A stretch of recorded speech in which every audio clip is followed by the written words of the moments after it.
சென்னைக்கு இன்னொரு விமான நிலையம் அவசியமா ஏன்?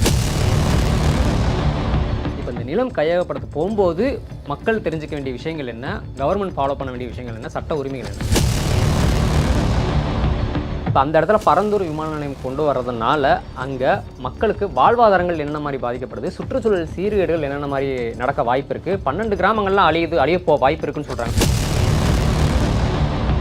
அப்போ சென்னைக்கு இன்னொரு விமான நிலையம் கொண்டு வர்றதுக்கு மாற்றுத் திட்டம் என்னவா இருக்குது, இதுக்கு என்ன பண்ணலாம், மாற்றுத் திட்டம் என்ன பண்ணலாம் இது?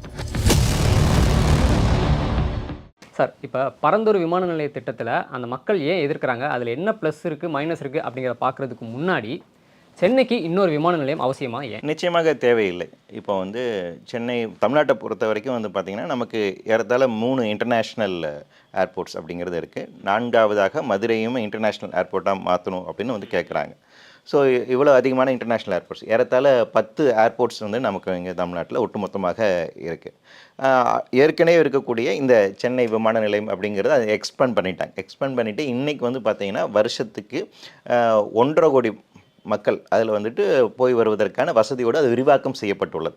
அப்போது ஆல்ரெடி இந்த இருக்கக்கூடிய ஏர்போர்ட் அப்படிங்கிற அது ஃபுல் கொள்ளளவுனோட இப்போ செயல்படுதான்னு கேட்டிங்கன்னா கிடையாது. அதோட முள் கெப்பாசிட்டியோடு அது இயங்குதா அப்படின்னு கிடையாது.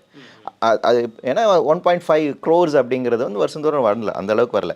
அரௌண்ட் 20 லட்சம் மக்கள் தான் போயிட்டுருக்காங்க.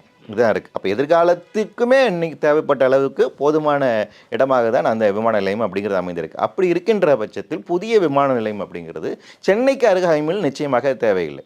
மற்ற வேறு இடத்துல நம்ம விமான நிலையம் கொண்டு வரலாம், வேறு இடங்களில் கொண்டு வரலாம். வேறு ஆல்ரெடி நமக்கு இருக்கக்கூடிய ஏர் ஸ்ட்ரிப்ஸ்ன்னு சொல்லுவாங்க, ஓடுதளங்கள் இருக்கக்கூடிய பாதைகள் நமக்கு நிறைய இருக்குது. அந்த இடங்களில் புதிய விமான நிலையங்கள் அழைக்கலாம். அப்போ சென்னைக்குள்ளாக இன்னொரு புதிய விமான நிலையம் அப்படிங்கிறது நிச்சயமாக தேவையில்லை அப்படிங்கிறத என்னுடைய பார்வை. சென்னைக்கு இன்னொரு விமான நிலையம் ஏன் அவசியம் இல்லை அப்படிங்கிறதுக்கு தெளிவான பதில் சொல்லிட்டீங்க. இப்போ இன்னொரு விஷயம் என்னென்னா,